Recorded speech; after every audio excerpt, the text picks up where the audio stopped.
So I would like to begin this presentation. Before we get off on our start here, I would like to begin by acknowledging the indigenous peoples of all of the lands that we are on today. While we meet today on a virtual platform, I would like to take a moment to acknowledge the importance of the lands which we call home.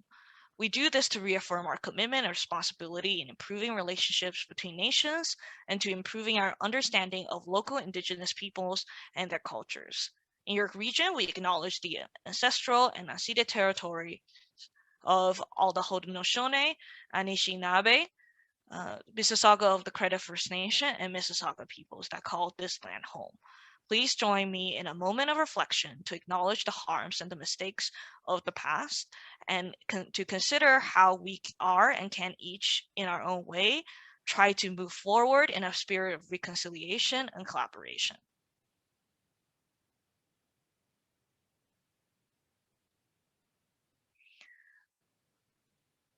So the Engineering Project of the Year award aims to recognize projects by licensed professional engineers, as well as their contributions to their community.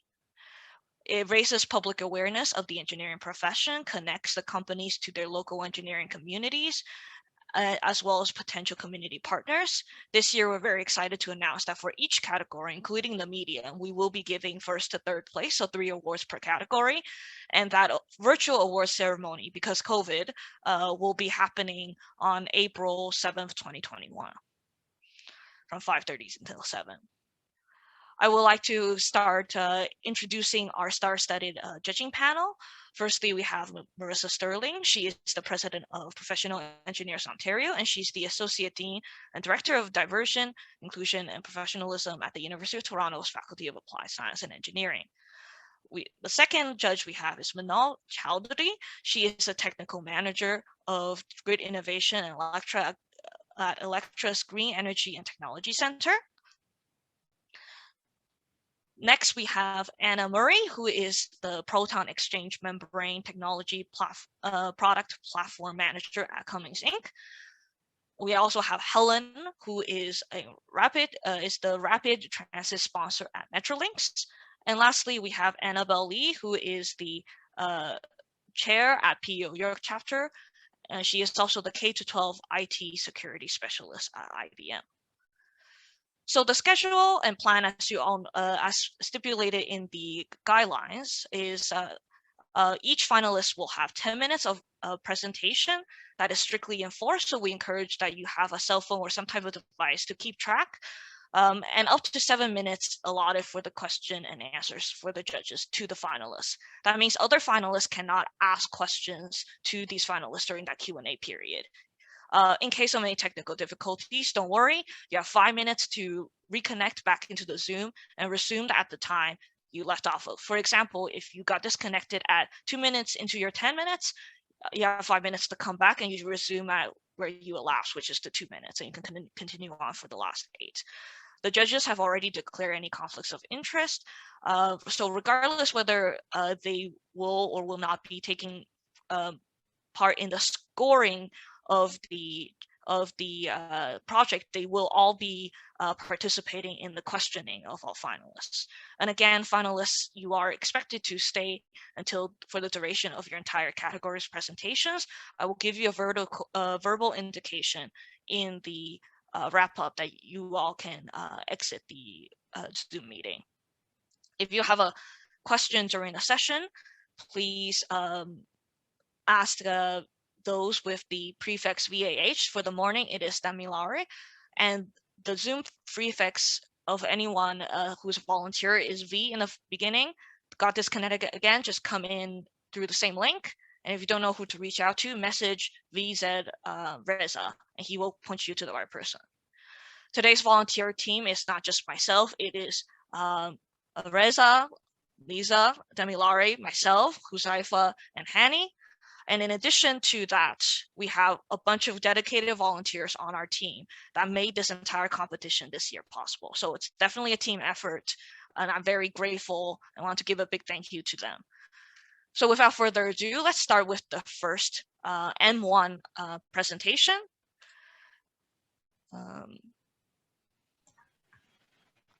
Which is right here. Savio, if you could request control, please. And I will give you a verbal indication of when you're when to start. Okay. Approved. Okay. So Savio, let me just get the timer here. Your 10 minutes begin now. Okay, well, thank you for this opportunity to present our project. Our project is the baseline study for the FG Gardiner Expressway and engineering services for the biannual hammer sounding assignment in the city of Toronto. My name is Savio D'Souza, and I am the CEO and Senior Principal Engineer of BridgeCheck Canada.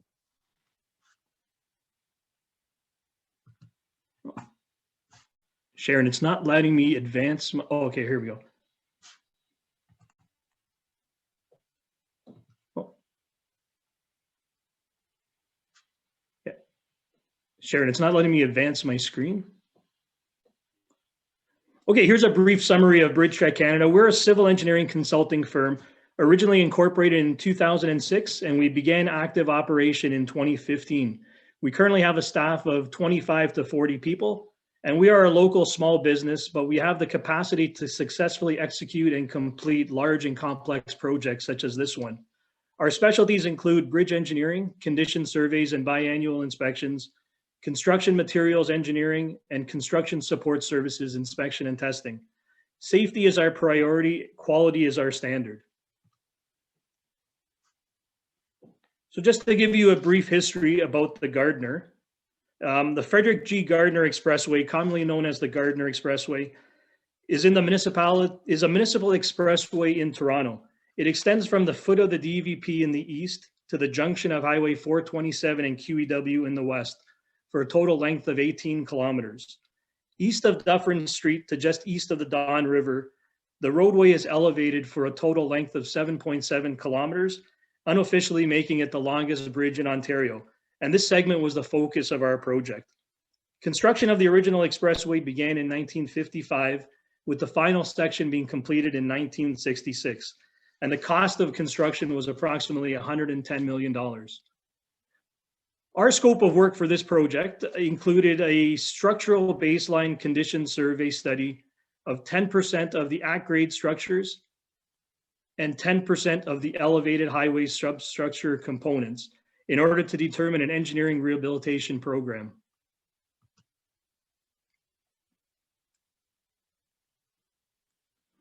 Subsequently, we conducted visual surface deterioration and delamination surveys.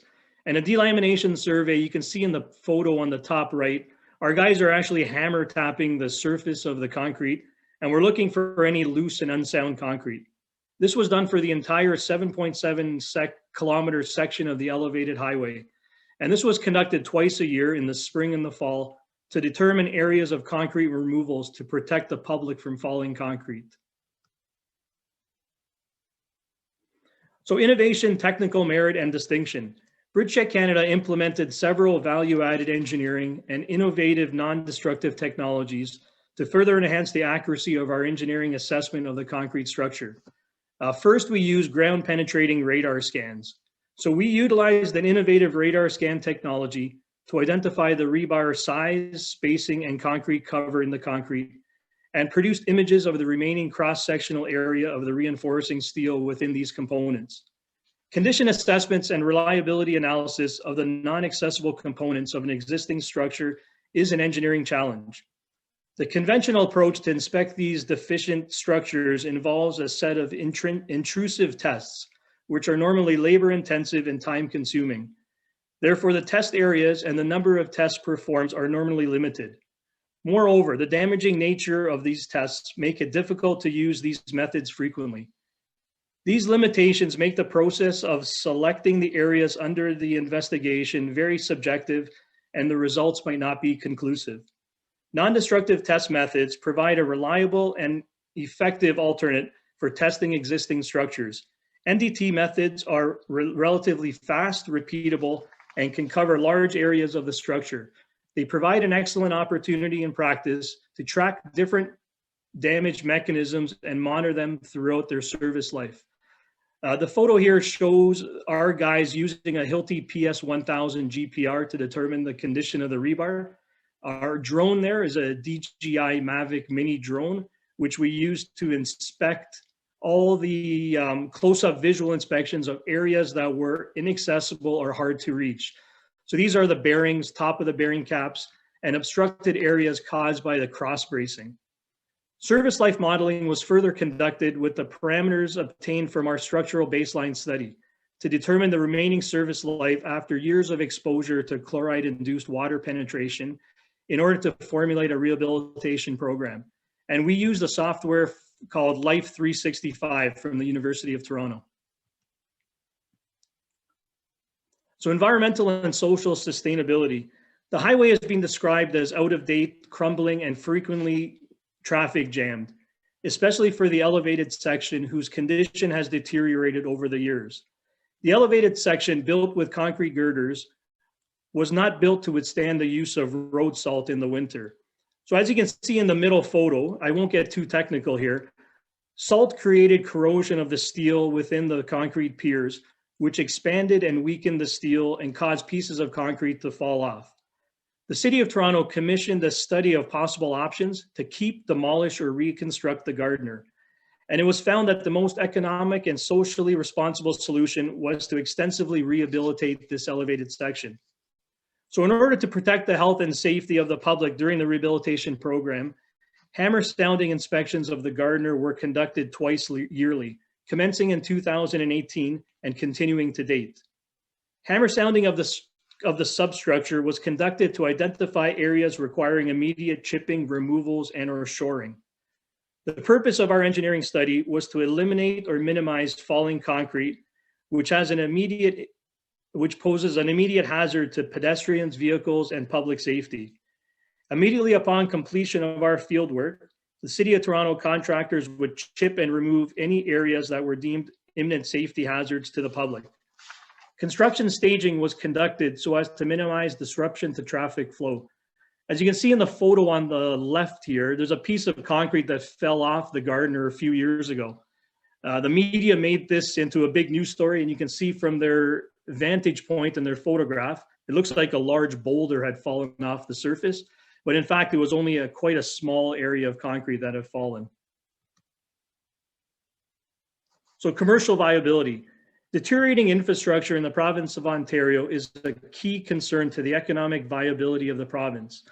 With the effects of age, heavy usage, weather, and salt, this is critical work that needs to be done.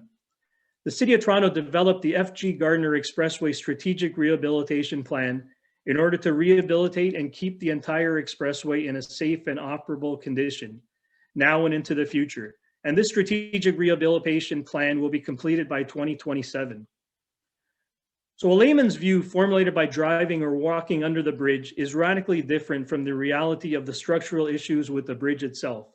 The answer is that there is more than what meets the eye here. What appears to be in disrepair is in fact mostly cosmetic. The structure is strong. And you can see in these photographs, the concrete piers there are in really bad condition. You can see that there's exposed corroded rebar. And basically the primary cause of this was lack of concrete cover.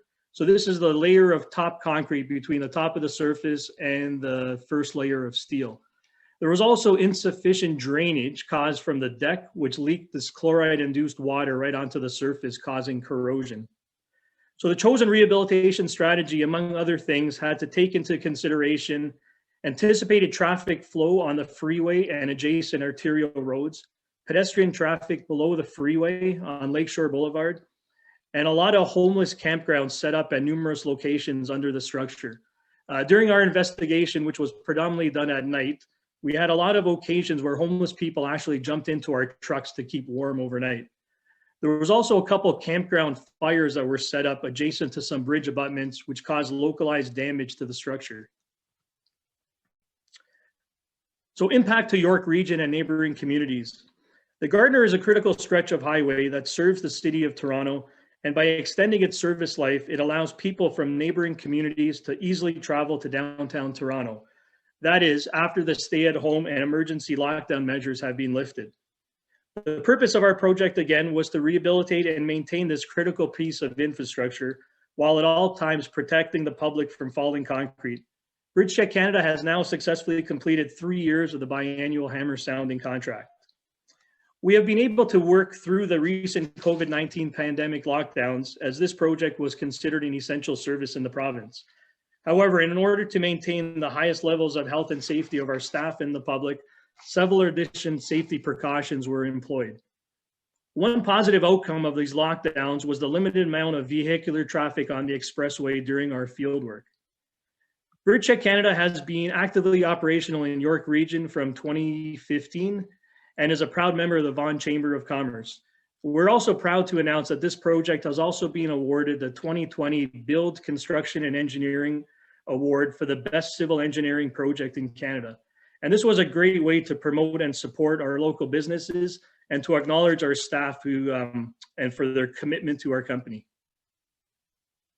So now I will open the floor to some questions.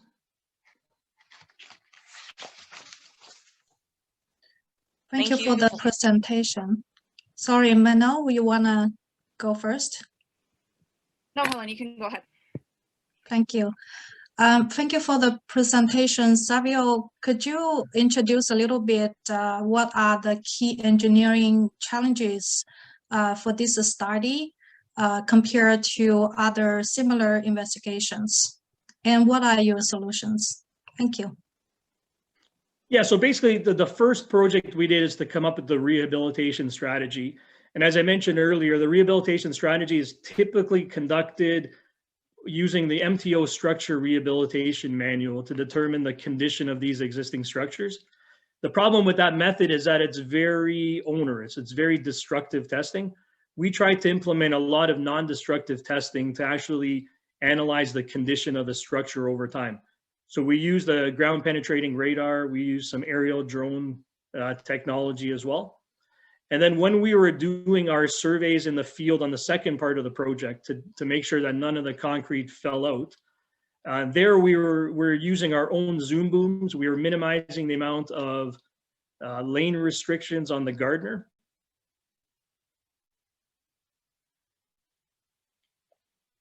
Yeah, I know we also used what was called Life 365 service life modeling, which was one of the critical aspects to determine what rehab option was the best for this particular application. Thank you. One more question. So what are the recommendations by the end of the study, and what are the next steps, or what will be, what is the response from the owner? Yeah, so basically the owner is the City of Toronto. The three options were to demolish the whole structure and rebuild it, to rehabilitate portions of it and rehab, or to rehab the whole thing. So you probably heard in the media before, there was options to dig a tunnel underneath and to bury the Gardiner. This would have cost the taxpayers a fortune. They decided not to do that. The other option was to do a toll highway. So toll anybody that was coming in from other areas. So the best option that we found was to rehab it in sections. So basically we're going to replace the whole deck of the structure, but the substructure components, which are the piers and the abutments, those were all going to be rehabbed over time. So this project is going to continue. The City of Toronto has funded $15 million a year up until 2027 to complete the project.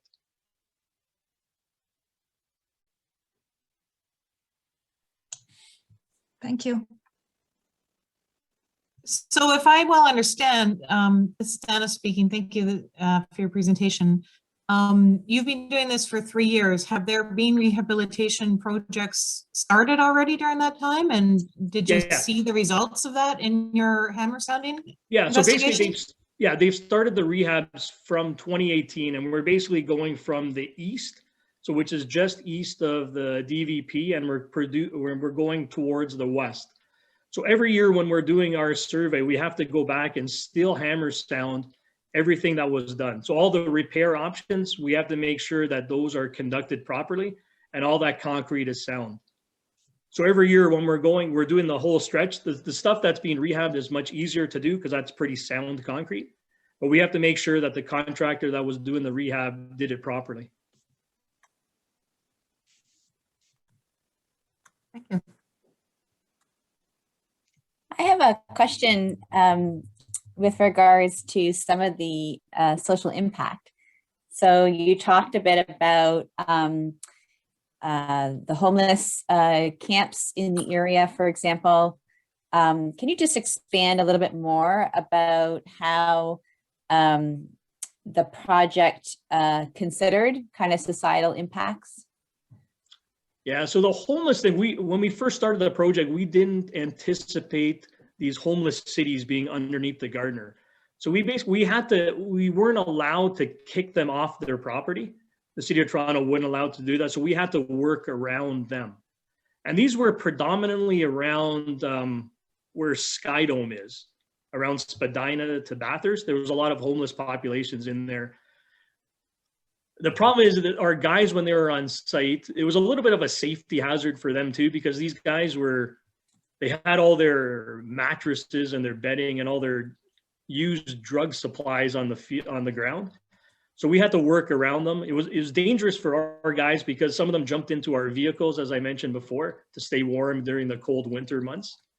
So this was one of the things that the City of Toronto hadn't taken into consideration as to one of the hazards on this project. So when we were devising our rehab solution, we actually had to extend some of the contract dates because we had to relocate kind of these people. Yeah. And they would cause, when they saw us working and coming close to their areas, I don't know if they set off these fires voluntarily or they just happened, but it burned some of the concrete on the bridge structures as well, which we had to do localized repairs for at that time. So that increased the cost of that repair option at that particular location. Thank you. Just a quick follow-up question. What has been the learnings from that in terms of considerations? So this project is ongoing. So has something now happened in terms of now having considerations for those that are in the area? Yeah, so as we go towards the west now, we're setting up temporary fencing and hoarding around the areas that's going to be rehabbed and inspected to try to relocate these people from the areas in question. So the problem we're going to have is when we get down toward Fort York area, at the Fort York area, there's a lot of people there. So we're trying to quarantine off that area. And is that being done in consultation with these communities, or how is that happening? Or is that not outside the scope of this project? Yeah, that's outside the scope. We are mentioning that to the City of Toronto, and it's a different contract with them and another, not the structural department for the Gardiner, and they're coordinating it with the other authorities. Okay, thanks for explaining. Thank you, judges, for your questions, and thank you to our presenter. We will now be moving the judges to a breakout room for their 3-minute writing down of their scores. So in the meantime, please, for the M2 finalists, please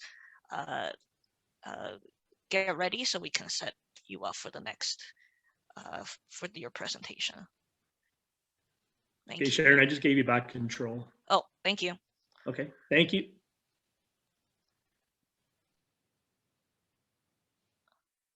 Perfect. Okay.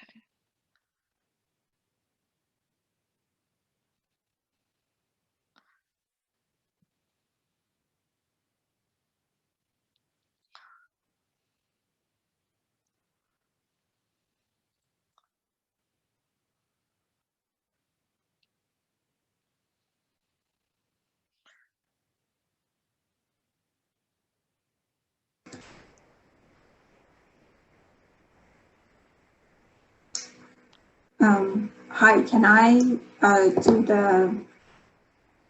Yes, please request remote control. Okay, thank you.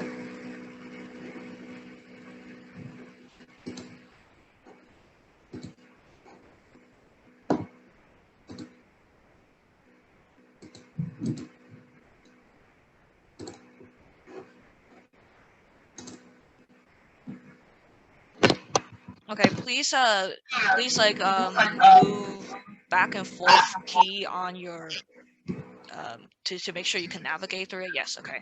But we still have 2 minutes before the judges come back, so please do not begin your presentation until I instruct you to Sure. do that.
Isa, is everyone back? Sorry, just give me a second. Please advance to the first slide of your presentation. Sure. Do you mind if I exit the presentation view? Because I think it takes a little while for these slides to be, or anyways, like we can. Sorry, we have to, the judges are coming back, which means that we will need to begin the presentation. Sure. Any edits should have been made prior to the... No, that's fine. That's fine. Yeah. Okay, perfect. All of our judges are back. So please, your timer for your presentation begins now. Good morning, everyone. Hope you've all had a wonderful Saturday morning so far. My name is Masa, and I'm an assistant project manager working with Frontop Engineering for almost 5 years now. Frontop Engineering Limited is a consulting firm that focuses on geotechnical instrumentation and monitoring services. It's an honor to present one of our projects in Mount Dennis Station to highly professional colleagues like you. The Eglinton Crosstown LRT project is part of Metrolink's 25-year regional transportation plan for the Greater Toronto and Hamilton area. It provides an integrated transportation and transit system. This project consists of approximately 20 kilometers of light rail transit running along Eglinton Avenue, both underground and at grade, from Mount Dennis in the west to Kennedy Station in the east. The project will promote and support the development of the urban growth centers, reducing greenhouse gas emissions by increasing transit modal share and supporting local population and employment growth.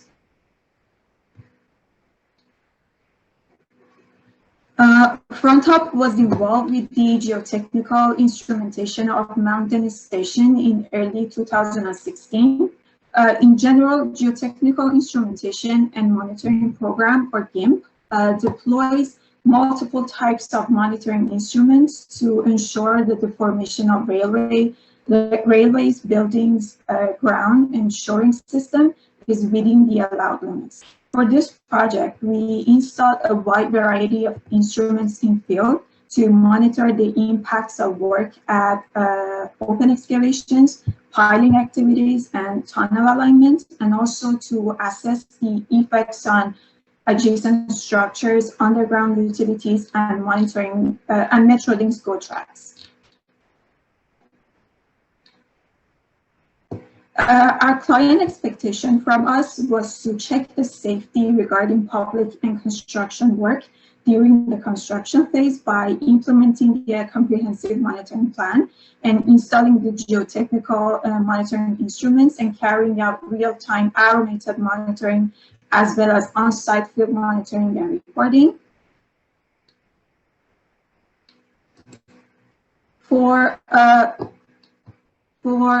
Mount Dennis Station project, the challenge was first excavating right beside light railway traffic, and also second, relocating existing Kodak Building 9, which was first moved to a temporary location and then was moved back to its original location and secured to a new foundation 13 months later. During the period of rail corridor monitoring, we had to inspect CNR and CPR bridges and abutments, CPR and GO tracks, temporary shoring, and existing buildings on a daily basis, which was comprised of private structures and the historic 3,000 tons Kodak building. In addition, a total of 3 long-term continuous noise receptors and 3 long-term continuous vibration receptors were selected for noise and vibration monitoring at the representative nearby residences based on the recommendation of the noise and vibration monitoring plan. These long-term systems were used to confirm that noise and vibration impacts were within the prescribed performance limits and that the construction activity was not causing structural damage to buildings or inducing settlements on roads and foundations.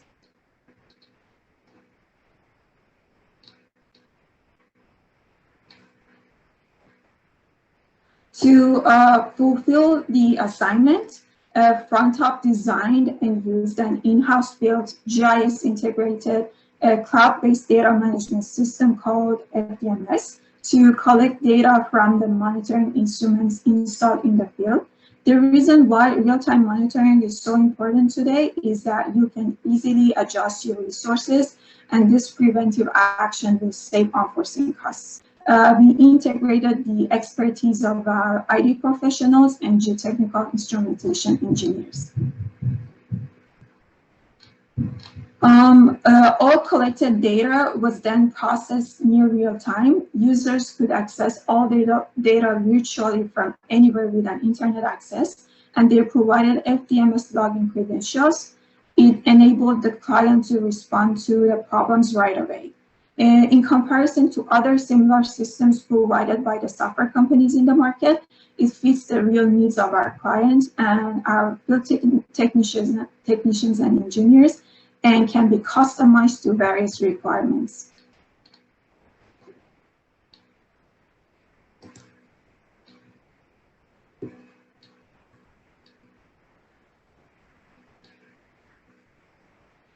So just to give you a quick overview of the FDMS, it is easily accessible from our website with clients' unique username and password. And client's device can be a smartphone, PC, or tablet.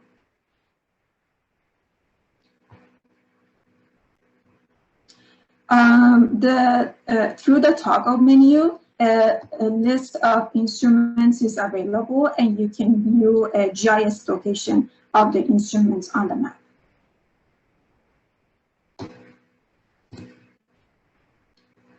And by selecting each instrument, more information is presented regarding the monitoring frequency and general location of the instruments.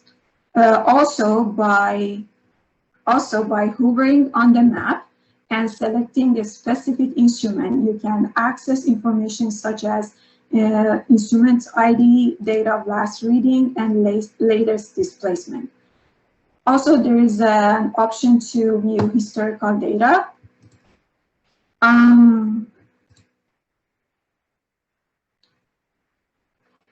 By selecting a date range and group of instruments, the historical data is also available in main menu, and there a visual report of displacement with upper and lower thresholds can be shown.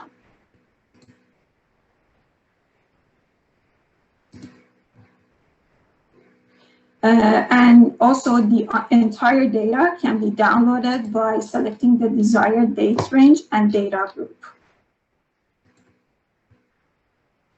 FDMS is compatible with any monitoring instrument that supports the text format output. It is also customizable to the client's requirements and communication protocols. So in summary, FDMS has great advantages depending on instrument reading frequency and based on collection schedule. For instance, hourly or every few minutes. Data will be automatically collected and uploaded onto FDMS. Also, for quick access and review, data from other instruments retrieved manually in field can be uploaded within 24 hours to allow the client to have a complete overview of all the information on site. The system can be accessed anytime and from anywhere by using a computer or a mobile device with internet access. And web interface is structured for easy and simple use. Store historical data presentation and graphical view allows the user to better interpret displacement patterns and ground or structural behaviors. Customized user interface meets client special needs, and our system provides one of the most reliable monitoring services around.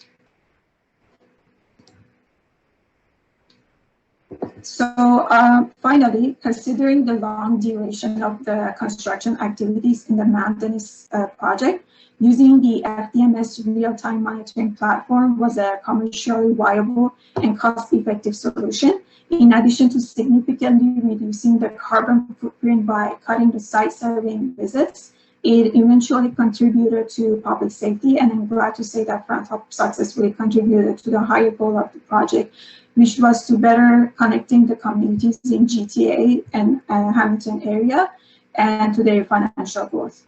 The project is scheduled to be completed sometime in 2021. Thank you all. Marvin, my colleague, our senior technical project manager, is also here to answer any questions that you may have. Thank you for your presentation. Your 7 minutes for questions has begun now. I'll go ahead. Thank you, Martha, for that. So one of the questions I have is, do you have a calculation of how much GHG emissions you've saved through this project, and also by how much you've reduced the carbon footprint as well? I think Marvin is here to answer the questions. I'm not sure if his microphone is on. I think maybe he's muted. Marvin?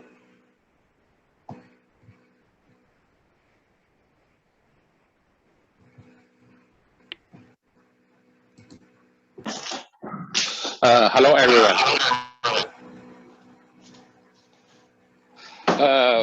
For the question. Hello. Can you hear me? Yeah, we can hear you. Oh, okay. For reduce the carbon footprint, you know, for the traditional monitoring works. For example, the field technician collect the data, and they have to either write it down on the paper or print it out, then send it to office, and then input it to the computer in the office, and then upload to the server. Actually, if back to 20 years ago, there's no server and web based, but here benefit from the technology advance. Right now, we can see the data and view the data, manipulate the data through the internet. And the field technician, they can collect data and upload to the server directly. And we also can use the automatic monitoring instrument to collect the data automatically.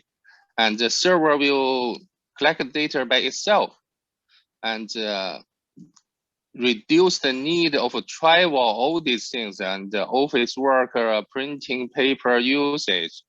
That's why we are seeing we have a contribution on the carbon footprint saving.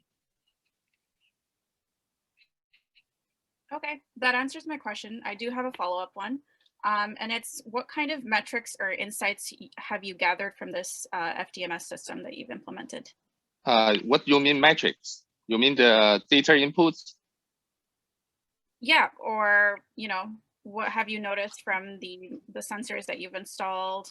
What kind of savings have you had? What kind of real-time data have you collected? What have you seen from those? You know, these our task in the Crosslink project at Mount Dennis is GIMP, is a Technical Instrumentation and Monitoring Program. This program is focused on keep the safe of the railway structure, ground adjacent buildings in safe. Because when we started work, we are doing the excavation right beside the live railway traffic. We are digging up to 15-meter deep, right beside the railway traffic. And you see the photo, the GO train, live train is carry the communicator every day. And the busiest time is almost every 2 minutes, there's one train pass by. That's first one. And second one is when we need to relocate the Kodak building from his original location and build the station underneath at his old location.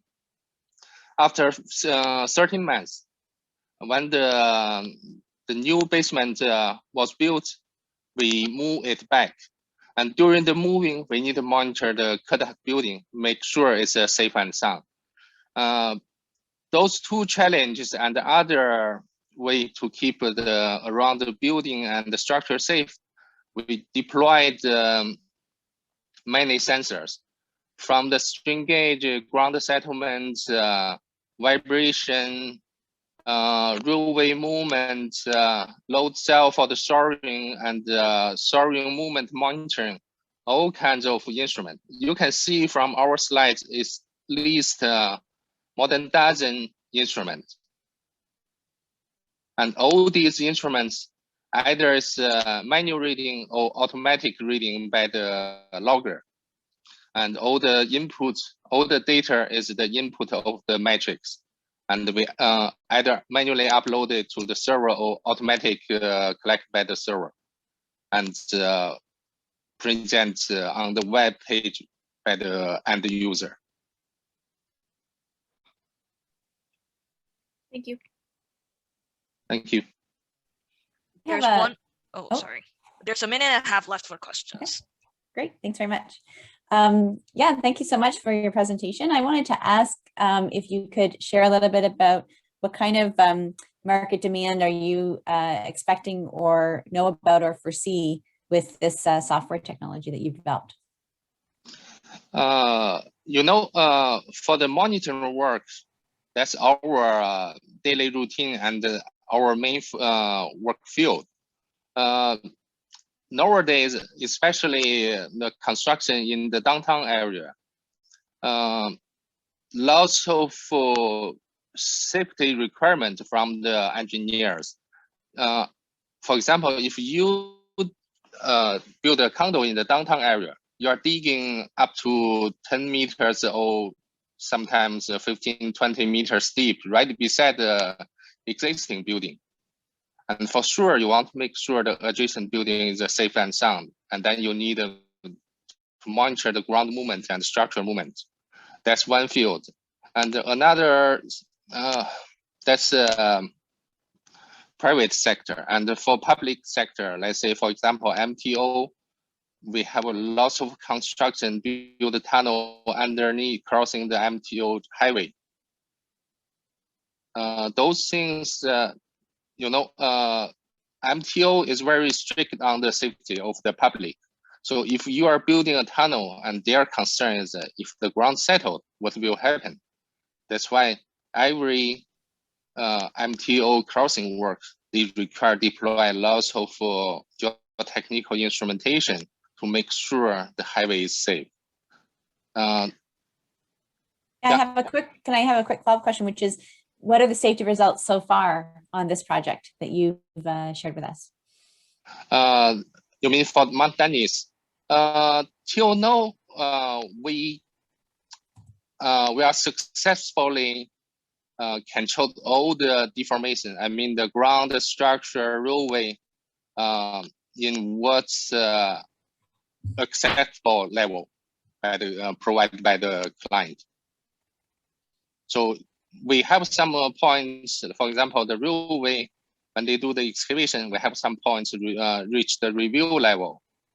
And but after it's reached review level, we keep eyes on it, and we take some mitigation mitigation measurements, and to make sure it won't go further. Thank you very much for your response. Judges will now be put into the breakout room for their 3 minutes of writing down their scores. Thank you to the presenters and the observers from M2 from Frontop. I would like to ask that now the third presentation start to get ready. M3, please. Reza, if you Thank can you. put the judges into the breakout room. Masha, please retain the control.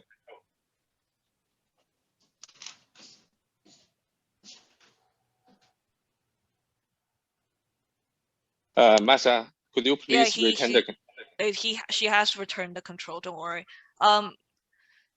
Reza, could you also put Anna, the second Anna, into the judging room, please? Yes, I'm trying. It's okay, I haven't started the time yet, so. Okay.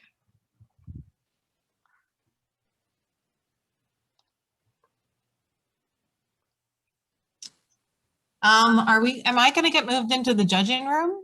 Yes, we're trying to get that done right now. Okay, thank you. Reza, if you need to close it and then open it again, I think that's No, also it's fine. okay. All good. So Anna is there. Okay, I'll make you host now. Which one is it? There's just one of you, right? Make host.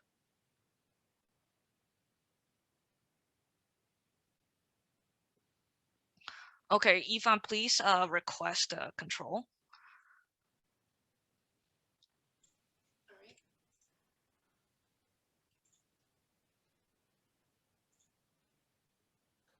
Okay.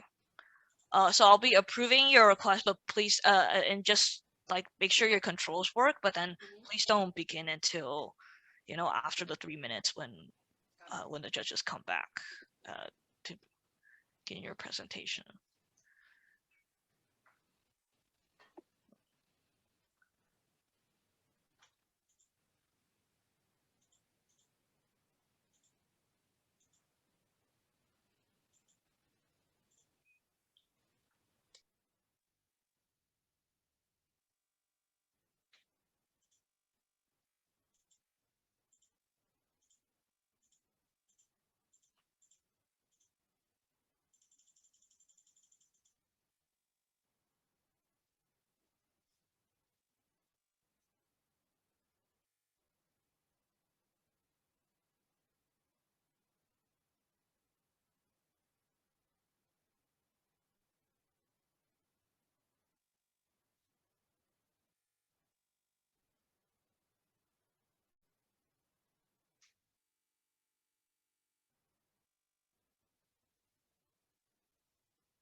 Great. Now that I see that all of the judges are back, M3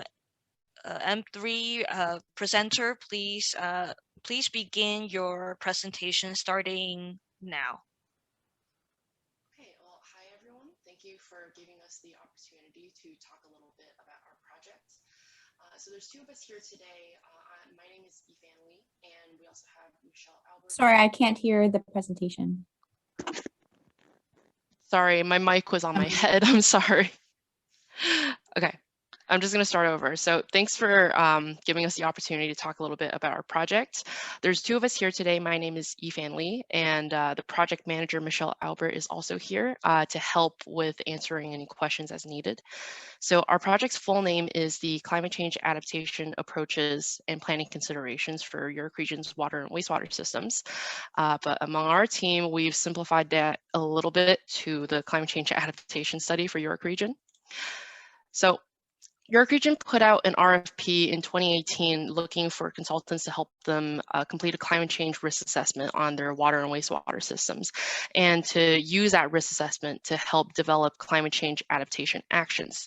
So the main objectives of this project were to identify the best practice considerations in all stages of asset life cycles to support York Region's future infrastructure planning strategies, to complete a baseline analysis to support a potential future vulnerability assessment for all water and wastewater assets in York Region, and also to identify where there is adaptive capacity for climate change action and what can be done to increase the climate change resilience of York Region's water and wastewater systems. So after the requisite background information review and case studies were completed in the beginning, we moved into a vulnerability assessment. So vulnerability was defined as the product of sensitivity and exposure to climate events. And we defined sensitivity as how much an asset can be affected, whether it's operationally or physically by climate.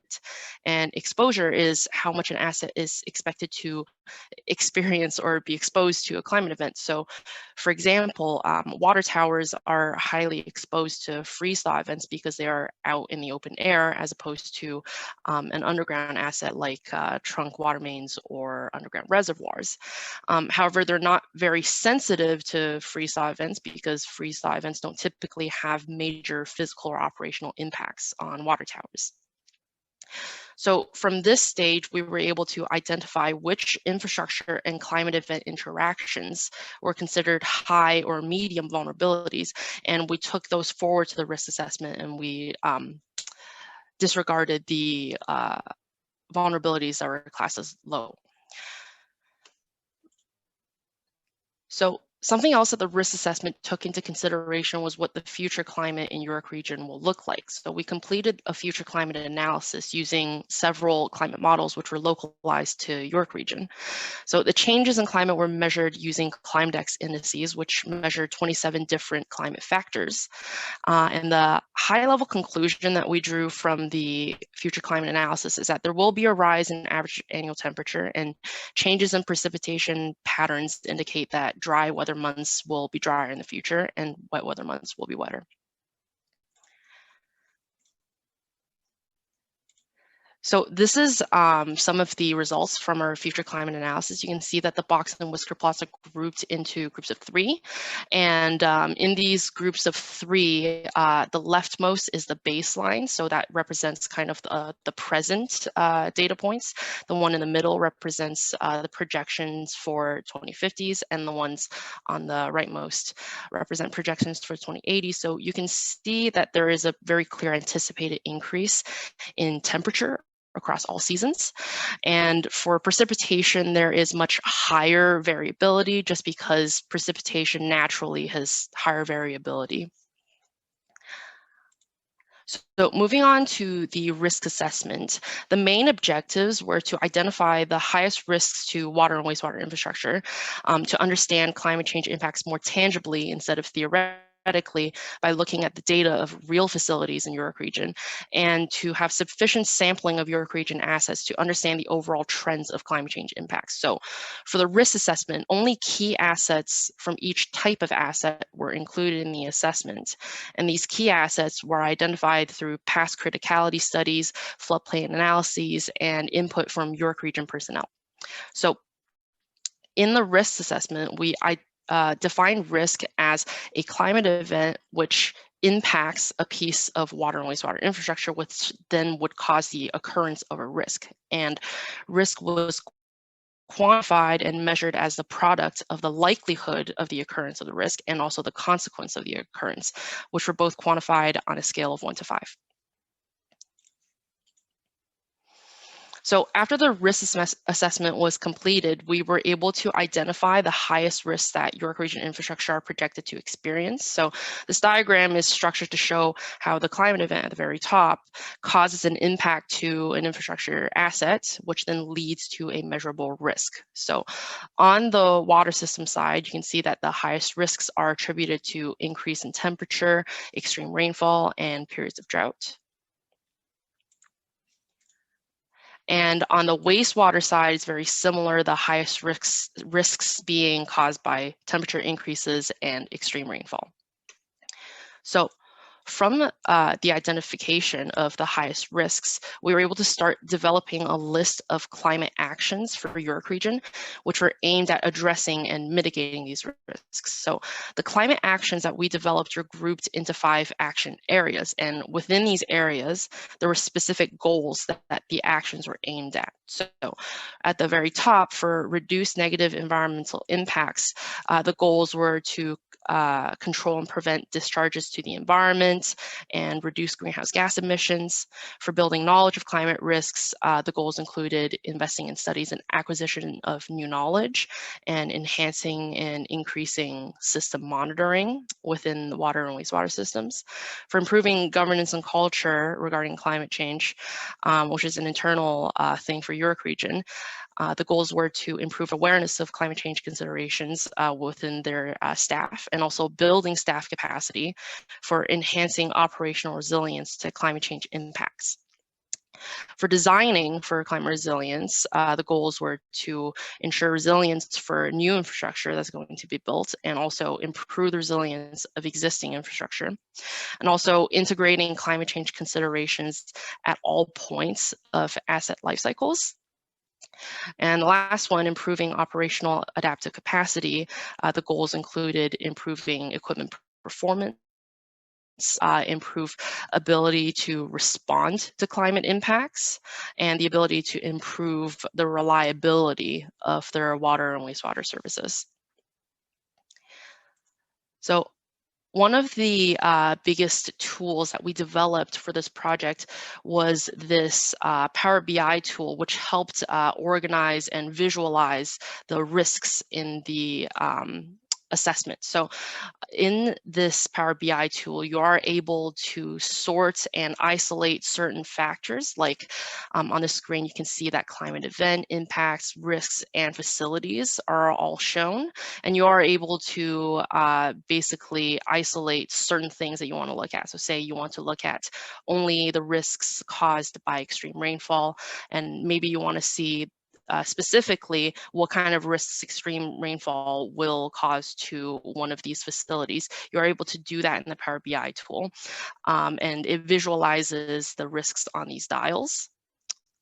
And then in the other tabs on the left-hand side, you're able to kind of narrow down your visualization a bit more. And then in some of the other tabs, you're also able to change the underlying mathematics for the risk assessment to be able to see maybe if you wanted to weigh certain consequences or risks a little bit higher, how that would look like in terms of the risk assessment.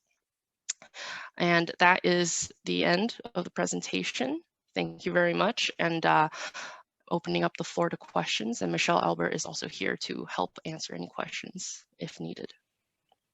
Thank you. Your 7 minutes for questions begins now. Thank you for the presentation. This is Helen. Could you elaborate a little bit more about what are the risk mitigation solutions or measures as the result of this study? So without getting into too many specifics because of confidentiality, the risk mitigating measures included like changes to infrastructure, any kind of upgrades that they can do. It included changes to planning considerations, so things that they can put into their design criteria and master planning, and also changes to internal processes in York Region regarding how they can push forward climate change adaptation, because they need buy-in from the higher ups. And they need a culture of climate change to be accepted within their organization to be able to push these forward.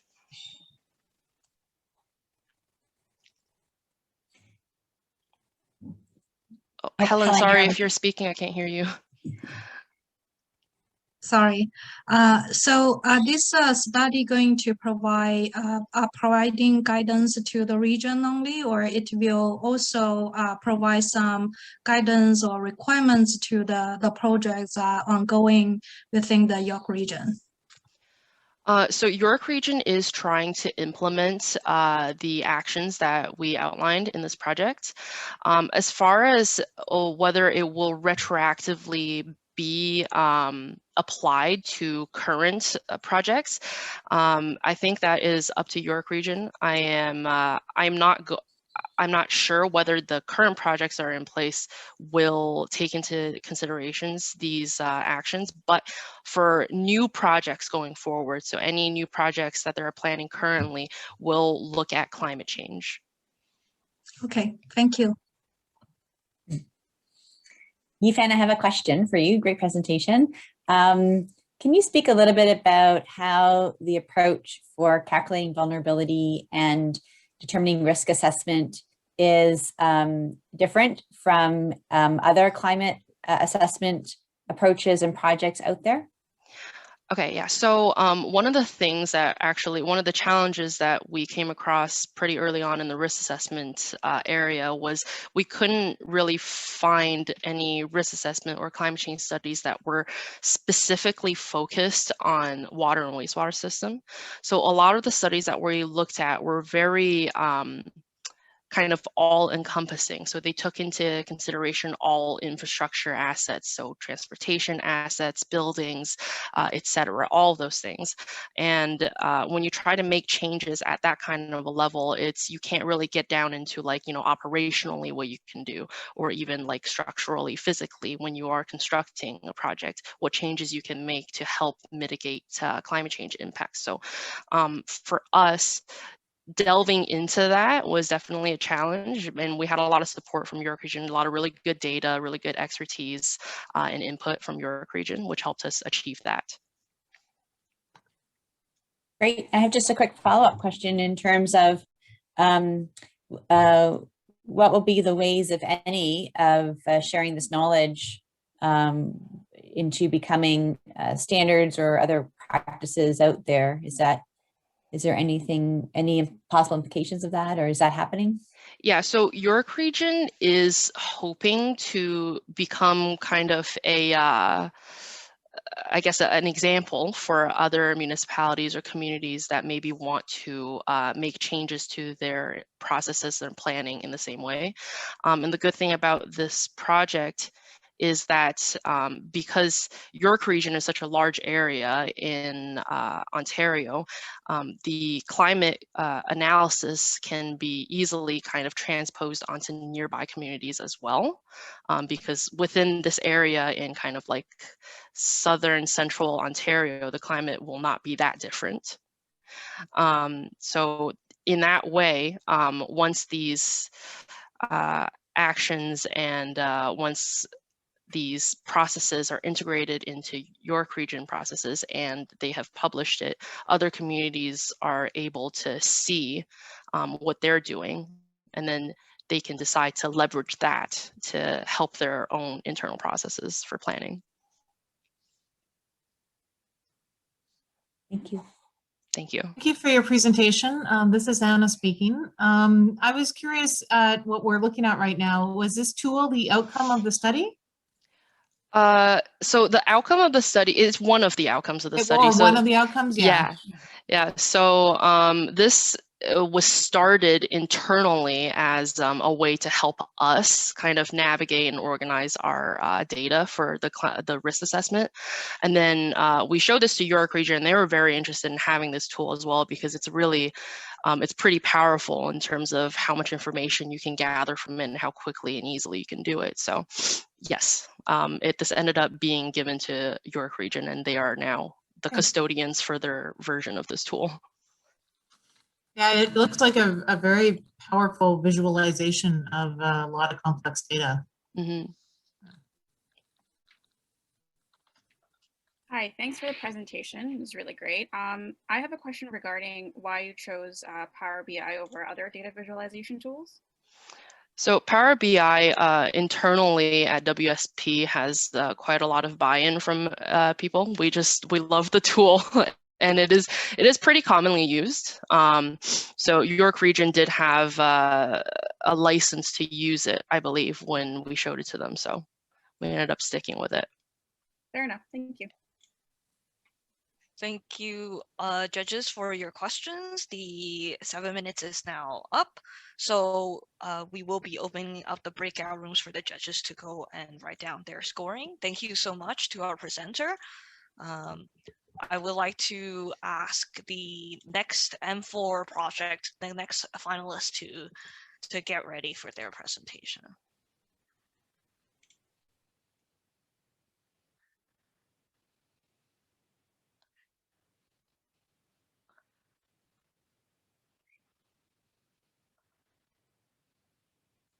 Okay, presentation.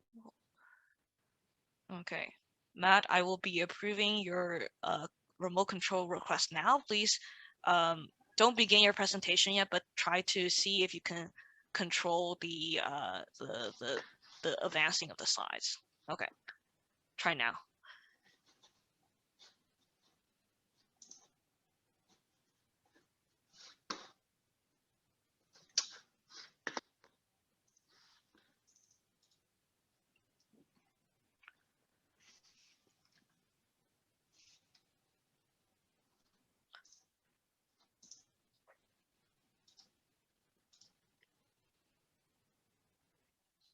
Looks good, thanks. That was good. I think the arrow key should also work. But seems to like the click of the mouse better. Mm-hmm. I will give you a verbal indication once your 10 minutes will be starting, as with the previous presentations, but we're just sitting tight for 2 to 3 minutes while the judges are writing down their scores in the other breakout room.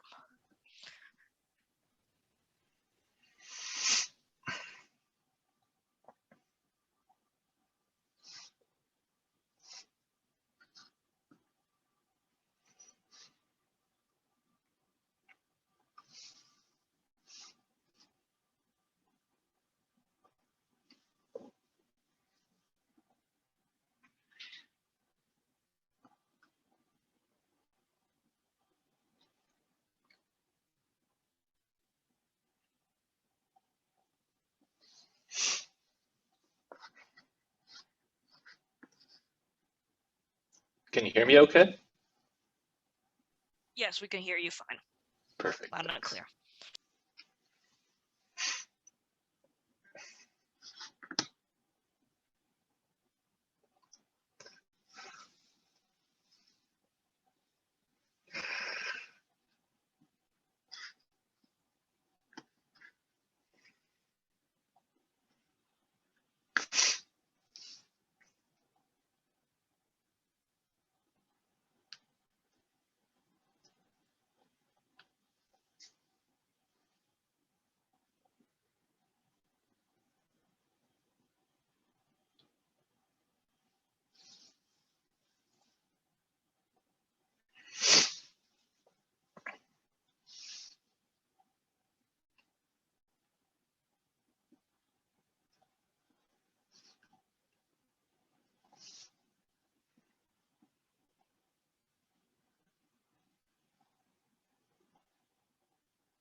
Okay, it seems like all of our judges are back and ready. So just making sure, yes.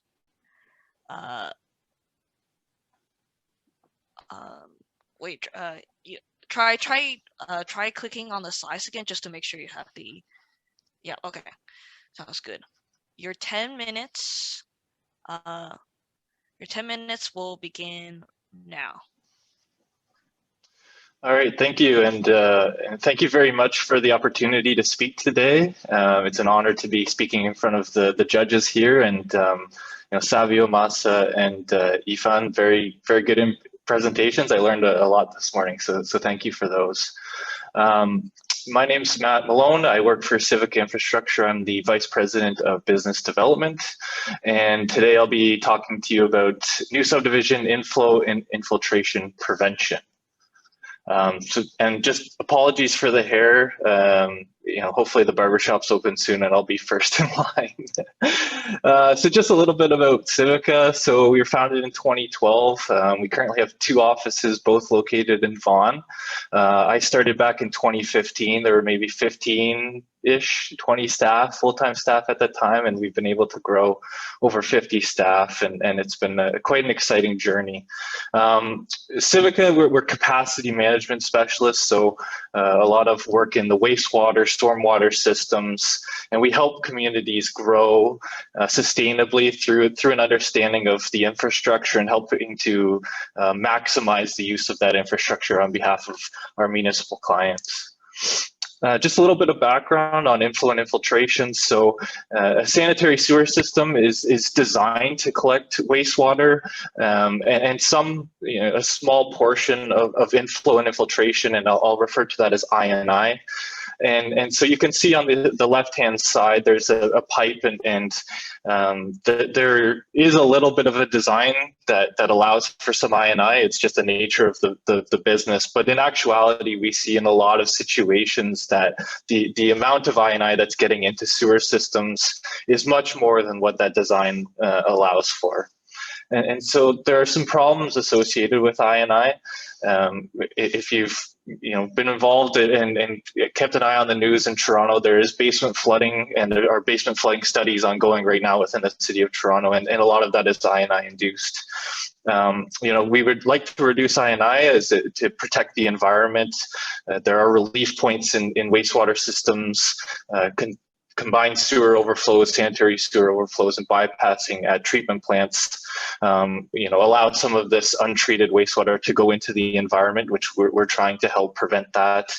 It does cost quite a bit to collect that water, treat it, and discharge it safely to the environment. So if we can reduce that, then I think it's a worthwhile endeavor. And it limits, as you can see in that pipe, if the more I&I, the less capacity there is, and therefore there are some development potentially limitations when that happens, and trying to put more flow into those pipes just doesn't work. So what is this program? What are the projects that we're working on? So the program that York Region has designed is to prevent I&I in both the short and long term by enhancing the construction practices for new subdivisions, and then monitoring the results using these innovative flow monitoring techniques that I'll talk about in a bit. And really our role in these projects is to monitor these flows. So we do a lot of the field work around collecting that data. When we are doing that work, we're advising our municipal and developer clients if there are some results that are too high. So if we're seeing I&I that's too high, we will advise them on what steps they need to take to reduce that down to a lower level to come under that target that they've set out. And we also do some third-party review of other people's work, CCTV, other inspections that happen as part of the new subdivision design and construction process. So for these projects, really the main deliverables for the municipality is that short and long-term I&I prevention. So we're trying to set the municipality up for success at the initial point when these subdivisions are built to reduce as much I&I as possible. We use our flow monitoring to measure the success of these enhanced construction techniques, and really kudos to York Region and some of the developers who are have created guidelines on how to construct a subdivision to prevent as much I&I as possible. Ultimately, this saves the taxpayer dollars. There's less I&I, less of those treatment costs and everything else that goes along with it. We can accelerate land development. In York Region, there are a lot of capacity constraints. And so being able to reduce that flow and take up less of that pipe is definitely allowing them to accelerate a lot of that work, and we can promote population growth and the job creation, obviously, around building new homes. For the development community, they're able to service these new developments and build them in a timely fashion. They don't have to wait till downstream treatment plants or storage or anything comes online. They can use this type of a technique to help further those initiatives. Obviously, it generates revenue for them, but also for the local economy. They're a huge industry, and the just imagine a construction site and all the restaurants and places around that also benefit from these people working in the community, and they can promote these practices and use them in other municipalities to enhance their sustainability image as well. Just some results. So again, the flow monitoring aspect, which we're really involved with, and we're the experts that we feel in this field, is key to assessing the performance of these standards and guidelines that have been put in place for construction. And we've seen that the results are very promising. So just without getting into too much detail, the graph on the right-hand side shows a bunch of newer subdivisions that have been monitored, and the blue line shows the I&I essentially for some of the new subdivisions in blue that haven't undergone these measures, and the red line shows the lower levels that we're seeing under these programs. And this is just one example. We do have others, and it's showing very promising results in keeping those levels low for those new subdivisions that are being built under these guidelines. Obviously, there's a lot of impact from an economic, societal, and environmental standpoint. So we're ultimately helping to further the initiative of reducing the environmental impacts of I&I to the environment. There are many other initiatives around that going on, but this is one of the piece of the puzzle that allows us to do that. It's a developer-funded project, so it takes a bit of a burden off the tax base as well. There's requirements up front as part of subdivision agreements to do this, and so the municipality and the residents around there also benefit. Accelerated land development, job creation, I kind of already talked a little bit about that.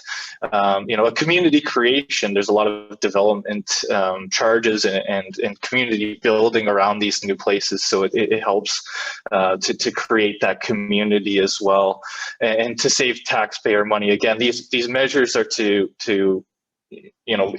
reduce the impact in the short term, and we're measuring in the short term, but also ultimately the construction and the guidelines should help to reduce that I&I in the long term as well, which will have some cost savings and environmental savings and whatnot down the road as well. So there are a multitude of challenges with any project, and this one is no exception. So we're taking a relatively used and well-used technique, flow monitoring, for example, and we're putting it into a different situation, kind of a new situation. And so you'll see in the photos, and pardon for the graphic nature, that's just kind of the business we're in. But on the left-hand side, this is sort of a traditional setup. In the middle is a traditional weir that we use to measure flows, but it doesn't work in this situation. As you can see, there's some what we call debris built up behind it, and it's not working. And then on the right-hand side is our modified system that we've had to use to get accurate measurements and to not cause any issues in the flow. there's been issues around analyzing that data. We have to develop new techniques, and we're working with York Region to update those techniques as well.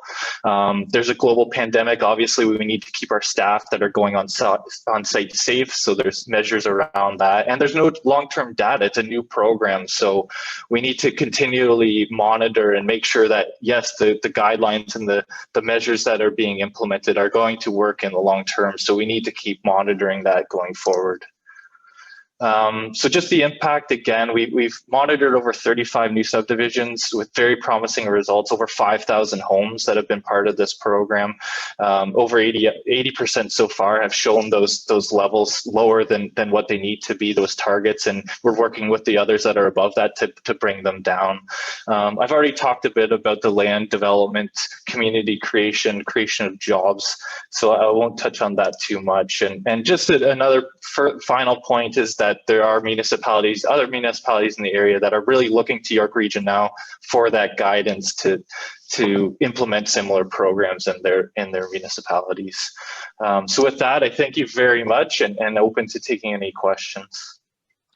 Yep, the 7 minutes for questions begins now. Go ahead, judges. Thanks, Matt, very much for your presentation. I just wanted to clarify something. So the flow monitoring is not a new technique, but being used to analyze these subdivisions is new, and that it's being analyzed in quite a few subdivisions. And so I'm understanding that the results is that there are low levels, but how exactly has the flow monitoring contributed to that? So how exactly has the flow monitoring had an impact? Sure. So a couple different ways. So obviously the construction guidelines and the way that the subdivision's built is a huge component of this. But as there's multiple periods that require flow monitoring. One is before there's any connection, any homes are connected to the pipes that are in the road. And then there's another period after 85% occupancy. So there's a few different points where we're monitoring the system, which is different than a lot of traditional flow monitoring. And so we're using that information. And again, if we do see things out of line, we'll recommend follow-up inspections during that period of construction. So we'll go and do some CCTV camera inspections of pipes if we do see elevated levels of INI, and the developer can go back and rectify, they can go in and fix some of those measures. So it really helps to keep things on the rails in terms of doing follow-up and getting that level down below the targets. So when the municipality ultimately ends up assuming these subdivisions, they can say with confidence, we've done all we can to get it below that level. So the monitoring really complements that and allows us to see where there are any issues and target those areas to do any sort of rectifying measures.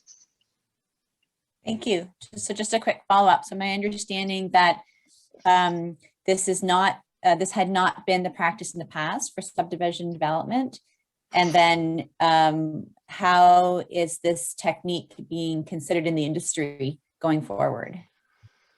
Yeah, so it's really a hot topic right now, and we've been doing some presentations with some of the other municipalities. I actually was the region of Peel up until October last year, and we were actually in the process, and I'm sure they've continued on with putting guidelines, their own guidelines together for a very similar initiative. And when we talk to, I've done a presentation with Halton region recently, and another one next week with Niagara, and they're all asking the same questions. What do we need to do? How do we do this? Again, because it's slightly different than what we've done in the past with flow monitoring. So I feel like it's just going to continue to grow.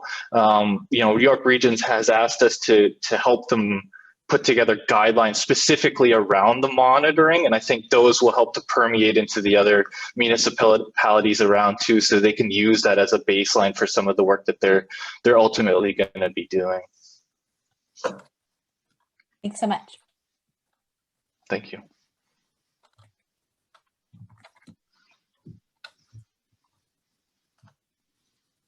there are still 3 more minutes left for questions if any judges want to ask any.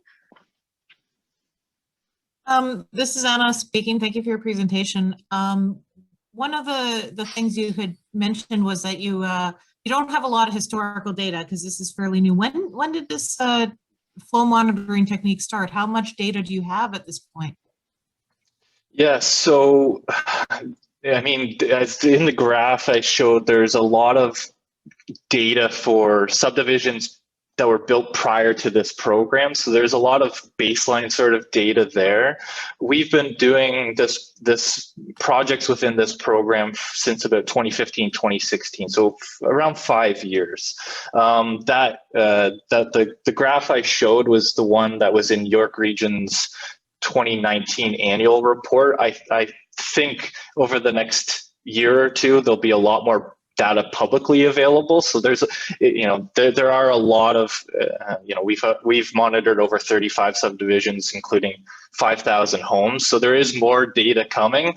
And so again, just the preliminary results around that is very promising, but in terms of what's kind of publicly available, I'm hoping that will be coming out more and more over the next year or two.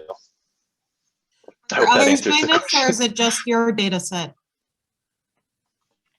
So yeah, so good question. So we've done, I would say majority of the monitoring, but there are some other consultants involved as well, and all of our data is peer reviewed. York Region has a very robust monitoring program themselves, so they also have meters in place to assess some of the work that's being done. So it's a pretty collaborative effort, but I would say we're definitely the most involved when it comes to these projects.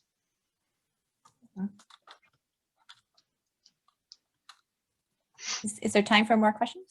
Yes, there's 1 minute and 10 seconds for the last question. Manal, did you have one?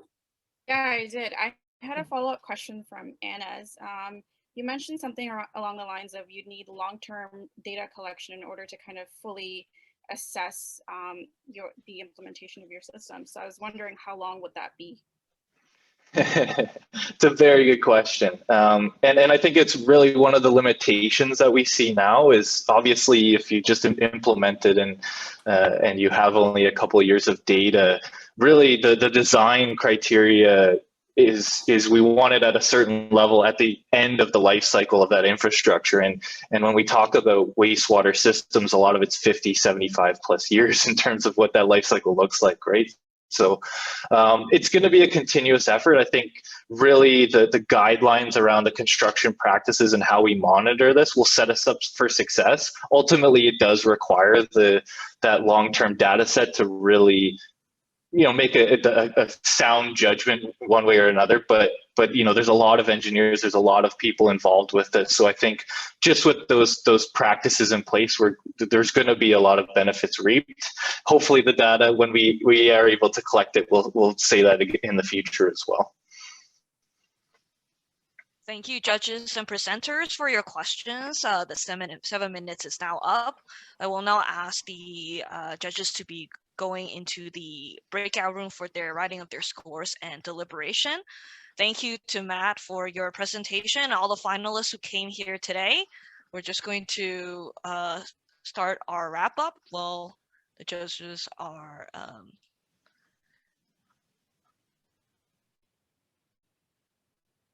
writing down their scores. Okay. So again, finalists, thank you so much for your time, especially on this Saturday in February. You can now